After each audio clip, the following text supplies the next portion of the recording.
कि अभी एग्रीकल्चर का पोस्ट आने वाला है, तो उसकी तैयारी हम कैसे कर सकते हैं कि ये कंपटीशन एग्जाम है, इसमें माइनस मार्किंग भी रहता है। माइनस मार्किंग से कैसे बचा जाए था। अभी एग्रीकल्चर में 164 पोस्ट आ रहा है, तो पोस्ट कम है, तो ये मोटिवेशन हम कहाँ से लाएं, हमको एक पोस्ट से मतलब है। नमस्कार साथियों, अखिल एग्रीकल्चर यूट्यूब चैनल में आप सभी का स्वागत है। जैसा कि आप सभी को पता है 2024 में अभी एग्रीकल्चर टीचर का पोस्ट आया है 164 पोस्ट। इसके पहले 2019 में एग्रीकल्चर टीचर का पोस्ट आया हुआ था।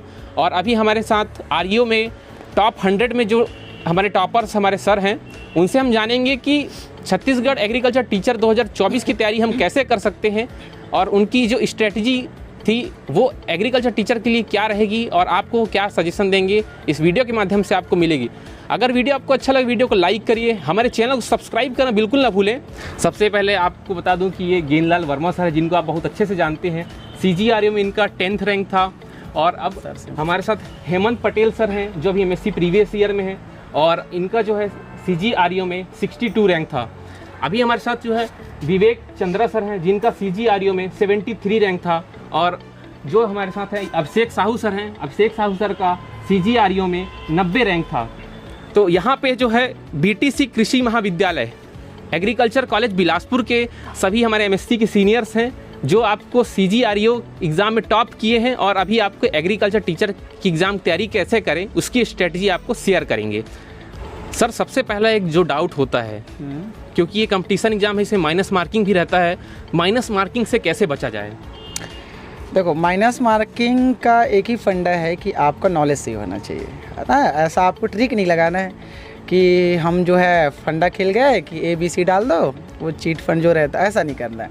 नॉलेज बेसिक है। आप एक करो कि आप जो पढ़ाई किए हो, है ना, यदि आप उस क्वेश्चन के बारे में कभी भी थोड़ा भी पढ़ा होंगे तो आपका माइंड जो है ना रिकॉग्नाइज करेगा कि ये जो क्वेश्चन है मैंने कहीं पढ़ा था और इसका जो आंसर इस प्रकार से हो सकता है।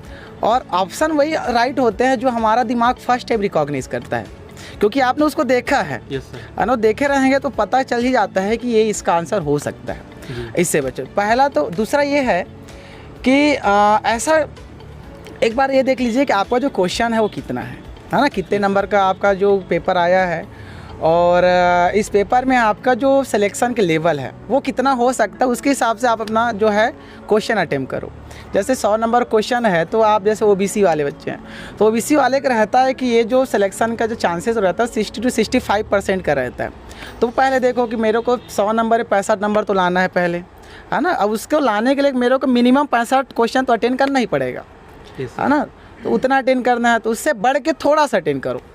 ये देखो कि आप जो अटेंड कर रहे हैं क्वेश्चन वो क्या प्रॉपर रूप से करेक्ट होने वाला है ना। और करेक्ट हो रहा है तो आप 5-10 क्वेश्चन आगे बढ़ सकते हो।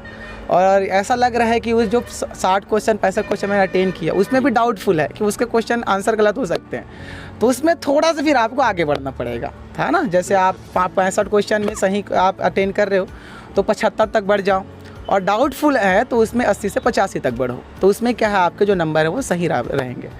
ठीक है, बहुत ही अच्छा मार्गदर्शन गेंदलाल सर ने हमको दिया है कि कहाँ पे माइनस मार्किंग, कितना रिस्क लेके चलना है और कितना सेफ जोन में हमको मार्किंग करना है। एक सबसे बड़ा जो डाउट रहता है हम लोग के साथ कि बहुत कम पोस्ट आया है। आरईओ में 304 पोस्ट 305 पोस्ट आया था, अभी एग्रीकल्चर में 164 पोस्ट आ रहा है। तो पोस्ट कम है, तो ये मोटिवेशन हम कहाँ से लाएं, हमको एक पोस्ट से मतलब है। हम बोलते तो ज़रूर हैं कि हमको एक पोस्ट से मतलब है, लेकिन वो मोटिवेशन हम कैसे बरकरार रखें अपने तैयारी के दौरान? सर, भाई जैसे ही पोस्ट का नोटिफिकेशन आया था, पहले तो मैंने ये नहीं सोचा था कि मेरे को इतना ही रैंक लाना है या फिर इतना पोस्ट है, इतना कम पोस्ट में कैसे मैनेज करूँगा। मैं अपने तैयारी पे, अपने हार्ड वर्क पे ही भरोसा किया था, और ऐसा ही सबसे उम्मीद करता हूँ कि सभी इस टाइप का ही अपना स्ट्रेटेजी रखें, ताकि पोस्ट में आने वाले पोस्ट में बाकी स्टूडेंट को भी इससे बेनिफिट मिले। कम पोस्ट देखने से घबराहट होती है, जो कि मेरे को लगता है ऐसा नहीं होना चाहिए। और सबसे पहले तो एग्ज़ाम में नेगेटिव मार्किंग से बचना चाहिए। नेगेटिव मार्किंग से बचने के, जैसे सर ने बताया पहले, कि एक्यूरेसी सही होनी चाहिए। इसके लिए जितना भी पॉसिबल हो मॉक टेस्ट देना चाहिए, ऑनलाइन ऑफलाइन जैसा भी अवेलेबल हो। और मेरा तैयारी यही था, मैं अपने से जो नोट्स बनाया था, सेल्फ नोट्स, और नेमराज सुंडा वो तो सब पढ़ते ही हैं, काफ़ी बेसिक कवर करता है। और ज़्यादा से ज़्यादा जितना भी टेस्ट देने का मेरे को मिला था मैं दिया था। और इसी टाइप का था मेरा तैयारी, इससे ज़्यादा और नहीं था। बहुत ही अच्छा गाइडेंस सर की तरफ से। सर एक डाउट ये है कि अभी एग्रीकल्चर का पोस्ट आने वाला है, तो उसकी तैयारी हम कैसे कर सकते हैं? सबसे पहले तो बात भाई बेसिक पे ध्यान देना चाहिए, है ना। लोग क्या है ओवर करने के चक्कर में मतलब बेसिक को भूल जाते हैं, और आरईओ में खुद तुम देखोगे कि मतलब बहुत बेसिक क्वेश्चन आया था, बहुत नेगेटिव हुआ, है ना। लोग क्या है ओवर करने के चक्कर में बेसिक ही भूल गए, है ना। सर बस वही है, बेसिक पे ध्यान देना चाहिए। जी जी। और जैसे बुक है, अरुण कात्यायन है और नेम रासुंडा सब पढ़ते ही हैं, है ना। अच्छा, और सर एक ये भी डाउट है कि अभी जो है इसमें PCMB भी आ गया है, कृषि विज्ञान के तत्व एवं गणित, तो जो एग्रीकल्चर के स्टूडेंट हैं उसका एक अभाव हो जाता है स्कूल के टाइम में कि उनका स्ट्रांग नहीं रहता, उस पर वो अभी क्या स्ट्रेटजी फॉलो करें वो? अब उसके लिए भाई मैं तो बायो वाला हूँ जी जी। बाकी अब एग्रीकल्चर वाले लोग को मतलब जो 11th-12th का बुक है, मैं जहाँ तक देखा हूँ अब जो एग्रीकल्चर टीचर का जो बुक मतलब सिलेबस है जी। वो उन लोग के 11th-12th का बुक का ही पूरा सिलेबस है। अच्छा। तो मेरे हिसाब से ज़्यादातर उसी को ही मतलब देखना चाहिए, कहाँ तक पढ़ना है, एक बाउंड्री पता रहना चाहिए कि यहाँ तक मुझे पढ़ना है करके। तो 11th-12th का बुक मेरे ख्याल से प्रीफर करना चाहिए उन लोग को। जी, थैंक यू सर। सर आपसे एक क्वेश्चन है कि अभी जो है रेफरेंस बुक के लिए टाइम कम है, अगर हम टेक्स्ट बुक की तरफ जाते हैं तो टेक्स्ट बुक जो है एक लंबी प्रोसेस हो जाएगा, तो रेफरेंस बुक में आप क्या चीज़ रेफरेंस लिए थे CGREO के लिए? CGREO के लिए तो वही जो एग्रीकल्चर में सब पढ़ते हैं, ब्रह्मास्त्र बुक जिसे बोलते हैं, नेम रासुंडा जी। और एसेंशियल ऑफ एग्रीकल्चर। ज़्यादा बुक्स प्रेफर नहीं करूँगा क्योंकि ज़्यादा बुक्स रहने से कन्फ्यूज़न बहुत होता है ना। Yes, sir। तो 2-3 बुक्स बहुत हैं, जैसे नेमराज हो गया और एसेंशियल ऑफ एग्रीकल्चर। अभी जो एग्रीकल्चर टीचर के सिलेबस के अकॉर्डिंग आप उसमें कौन सा बुक सजेस्ट करेंगे सर? मैं तो बोलूँगा 11th-12th का जो एग्रीकल्चर वाले पढ़ते हैं ना, PCMB, क्रॉप प्रोडक्शन और एनिमल हस्बेंड्री, वो सफिशेंट है। वो सफिशिएंट है।